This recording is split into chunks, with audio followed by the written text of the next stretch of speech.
ஆனா அந்த மீன ராசிக்காரர்களுக்கு இந்த 2026ல வரக்கூடிய வாக்கிய கணிதம் அடிப்படையில் வரக்கூடிய இந்த சனி பெயர்ச்சி எந்த மாதிரியான மாற்றங்களை ஏற்படுத்தணும்? ராசிக்காரர்களும் துளியும் பயப்பட வேண்டிய அவசியம் இல்லை.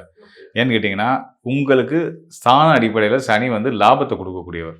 உங்கள் செயல்கள்னால உங்களுக்கு வந்து முழு வெற்றியையும் லாபத்தையும் கொடுக்கக்கூடியவர் யாருன்னு கேட்டிங்கன்னா, நீதிமான் சொல்லக்கூடிய கர்மகாரகன் சொல்லக்கூடிய சனி பகவான் தான்.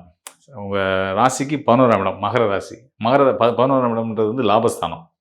லாபஸ்தானத்துக்குரிய கிரகம் உங்கள் ராசியிலேருந்து உட்கார்றாரு அப்படின்னா உங்களுக்கு லாபங்கள் அதிகரிக்க போகுது. எந்த செயல் செய்தாலும் தொழில் சார்ந்த பொருளாதார லாபங்கள் மட்டும் இல்லாமல் நீங்கள் பிரதிபலன் பாராமல் செய்த எல்லா காரியத்துக்கும் எல்லா செயல்கள் மூலியமாகவும் நீங்கள் ஆதாயத்தை அடைய போகிறீங்க அப்படின்றத சொல்லலாம்.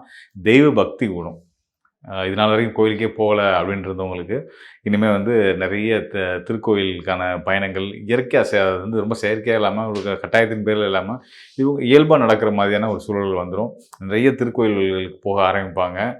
இந்த இடத்துல நம்ம அவங்களுக்கு வந்து ஒரு வழிபாடே நான் இப்பயே சொல்லிடுறேன். ஏன்னு கேட்டிங்கன்னா, அவங்களுக்கு வந்து இந்த தெய்வ பக்தின்னு வரும்போது வந்து நான் இது எல்லா ராசிக்காரர்களுமே எடுத்துக்கலாம். தெய்வ பக்தின்னு வரும்போது வந்து சனி தொடர்புடைய தெய்வ பக்தி வரும்போது வந்து சிவனை நோக்கிய பயணம் இருக்கும். சிவன் வந்து பக்தியை கொடுத்துருவார்.